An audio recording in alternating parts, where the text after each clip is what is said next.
राजवीर एक युवा पत्रकार था जिसे रहस्यमयी घटनाओं की खोज में मजा आता था। एक दिन उसे एक गुमनाम चिट्ठी मिली। अगर तुम सच्चे पत्रकार हो तो शिवपुर की पुरानी हवेली में आकर इसका सच पता करो। शिवपुर गांव एक डरावनी जगह मानी जाती थी जहां दशकों से कोई नहीं जाता था। वहां की काली हवेली के बारे में कहा जाता था कि जो भी वहां गया वह वापस नहीं लौटा। लेकिन राजवीर को अजीब घटनाओं की खोज में मजा आता था। राजवीर अपने दोस्त करण को लेकर हवेली पहुंचा। हवेली खंडहर जैसी थी, जगह जगह झाड़ियां उग आई थीं और उसकी खिड़कियां टूटी हुई थीं। अंदर घुसते ही दोनों को लगा कि हवेली अब भी किसी की निगरानी में है।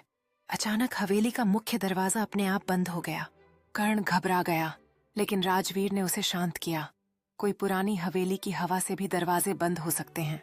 जैसे ही उन्होंने आगे कदम बढ़ाए, दीवारों पर अजीब सी आकृतियां बनी हुई दिखीं, जैसे किसी ने वहां खून से कुछ लिखा हो।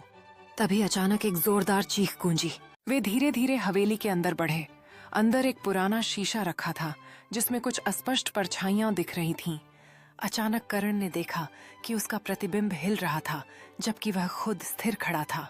राजवीर ने जैसे ही शीशे को छुआ, शीशा अचानक काले धुएं में बदल गया और एक डरावनी आवाज आई, तुम्हें यहाँ नहीं आना चाहिए था। कर्ण चीखते हुए पीछे हटा, लेकिन राजवीर ने हिम्मत नहीं हारी। उसने हवेली के पुराने दस्तावेजों की खोज की। वहां उसे एक फटी पुरानी किताब मिली जिसमें लिखा था, यह हवेली श्रापित है, जो भी इसके अंदर जाएगा उसकी आत्मा यहीं कैद हो जाएगी। राजवीर की आंखों में दृढ़ता थी जब उसने किताब के अंधेरे रहस्य को समझा। हवेली की हवा में एक तनाव था, जैसे कुछ भयानक होने वाला हो। राजवीर ने गांव के बुजुर्गों से इस हवेली के बारे में पूछा। उन्होंने बताया कि यह हवेली कभी ठाकुर विक्रम सिंह की थी, जो अपनी पत्नी के साथ यहाँ रहते थे। ठाकुर साहब को शक था कि उनकी पत्नी का किसी और के साथ संबंध था। गुस्से में उन्होंने अपनी पत्नी को इस हवेली में बंद कर दिया। कुछ दिनों बाद हवेली से अजीब और गरीब चीखें आने लगीं, लेकिन किसी को अंदर जाने की हिम्मत नहीं हुई। जब गांव वालों ने हिम्मत करके दरवाजा खोला तो देखा कि ठाकुर की पत्नी की लाश एक बड़े शीशे के सामने पड़ी थी और उस शीशे में अब भी उसकी परछाई थी। तभी से कहा जाता है कि उसकी आत्मा अब भी हवेली में कैद है और जो भी यहाँ आता है वह लौटकर नहीं जाता। इस हवेली के बारे में लोग अब भी भयभीत हो जाते हैं।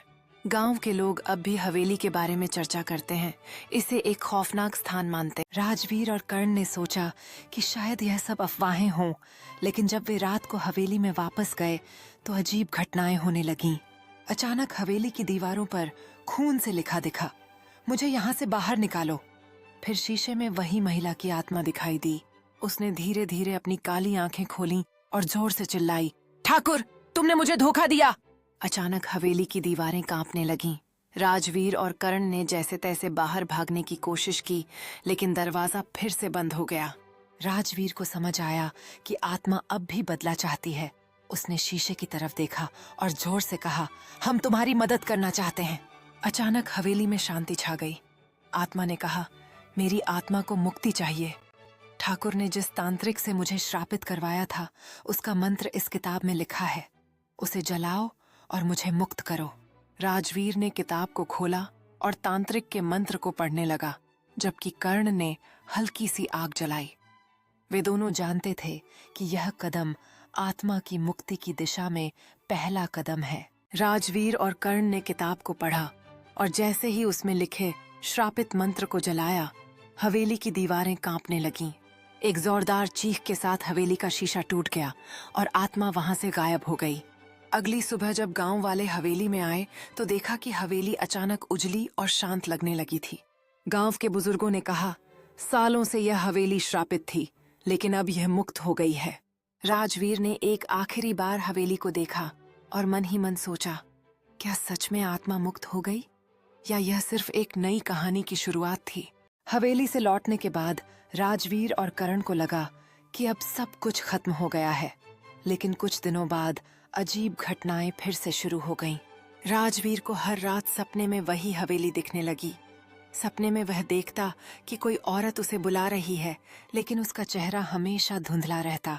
एक दिन कर्ण ने घबराते हुए राजवीर को फोन किया, भाई कुछ गड़बड़ है, हवेली से लौटने के बाद अजीब अजीब चीजें हो रही हैं। राजवीर ने पूछा, क्या हुआ? कर्ण ने डरते हुए कहा। रात को जब मैं सो रहा था तो अचानक मेरी अलमारी अपने आप खुल गई और उसमें से वही पुरानी किताब गिर पड़ी जिसे हमने जलाया था। राजवीर के रोंगटे खड़े हो गए। किताब तो उन्होंने हवेली में ही जला दी थी, फिर यह यहाँ कैसे आई? राजवीर की धड़कनें तेज हो गईं जब उसने यह सुना। वह सोचने लगा कि वह क्या कर सकता है इस आत्मा के क्रोध को शांत करने के लिए। हवेली के दरवाजे पर पहुंचते ही उसे लगा जैसे कोई उसकी तरफ देख रहा है। वह अंदर जाने का साहस जुटाने लगा, लेकिन उसके मन में डर और जिज्ञासा दोनों थीं। राजवीर को यकीन हो गया कि हवेली का रहस्य अब भी खत्म नहीं हुआ है। वह दोबारा गांव गया और बुजुर्गों से और जानकारी लेने की कोशिश की।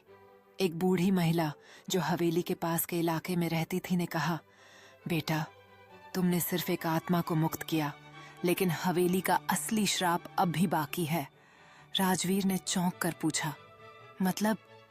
महिला ने धीमी आवाज में कहा, ठाकुर विक्रम सिंह की पत्नी ही नहीं बल्कि ठाकुर खुद भी मारा गया था, लेकिन उसकी आत्मा अब भी हवेली में है और उसे इस बात का गुस्सा है कि तुमने उसकी पत्नी को मुक्त कर दिया। राजवीर और कर्ण फिर से हवेली में गए। इस बार हवेली पहले से भी ज्यादा डरावनी लग रही थी। जैसे ही वे अंदर पहुंचे, हवेली के दरवाजे फिर से अपने आप बंद हो गए। तभी अचानक दीवारों पर खून से लिखा दिखाई दिया, तुमने उसे मुक्त किया, लेकिन मैं अभी भी यहीं हूँ। तभी एक जोरदार ठहाका गूंजा और एक परछाई दिखने लगी। यह परछाई ठाकुर विक्रम सिंह की थी। राजवीर डर के मारे पीछे हटता है। उसका दिल तेजी से धड़क रहा है, जैसे वह कर्ण का हाथ मजबूती से पकड़े हुए है। ठाकुर की आत्मा गुस्से में बोली, तुम्हारी हिम्मत कैसे हुई मेरे श्राप को तोड़ने की? राजवीर ने हिम्मत जुटाकर कहा, अगर तुमने अपनी पत्नी को मारकर गलत किया था तो तुम्हें भी मुक्त होना होगा। ठाकुर की आत्मा जोर से हंसी, तुम क्या सोचते हो कि मैं भी आसानी से मुक्त हो जाऊंगा? तभी हवेली के अंदर जमीन हिलने लगी और दीवारों पर अजीब आकृतियां उभर आईं। हवेली में मौजूद सारे शीशे अचानक खुद ही टूटने लगे। कर्ण डर कर बोला, भाई अब भागना चाहिए। लेकिन राजवीर जानता था कि अगर इस बार वे भाग गए तो यह आत्मा हमेशा उन्हें सताती रहेगी। राजवीर को याद आया कि ठाकुर की आत्मा को मुक्त करने का एक ही तरीका था, उसका पवित्र दाह संस्कार। लेकिन ठाकुर की लाश तो दशकों पहले जल चुकी थी। तभी उसे हवेली के तहखाने की याद आई, जहां ठाकुर का पुराना ताबूत रखा था। दोनों दौड़कर तहखाने में पहुंचे और देखा कि वहां एक पुरानी लकड़ी की संदूक रखी थी। जैसे ही उन्होंने उसे खोला, उसमें एक सूखी हुई हड्डी और कुछ राख थी। राजवीर ने तुरंत वहां रखे एक दीपक से आग जलाकर राख को पवित्र अग्नि में डाल दिया। ठाकुर की आत्मा जोर से चीखने लगी, नहीं, तुम ऐसा नहीं कर सकते।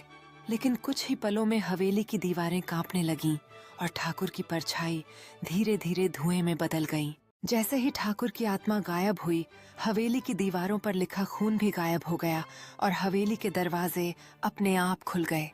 राजवीर और कर्ण ने एक दूसरे को देखा और राहत की सांस ली।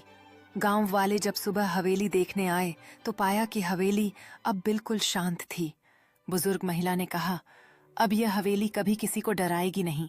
लेकिन जाते जाते राजवीर ने हवेली के शीशे में कुछ अजीब देखा, एक धुंधली परछाई। क्या यह सिर्फ उसका भ्रम था या हवेली में अब भी कोई रहस्य बाकी था, समाप्त या शायद नहीं?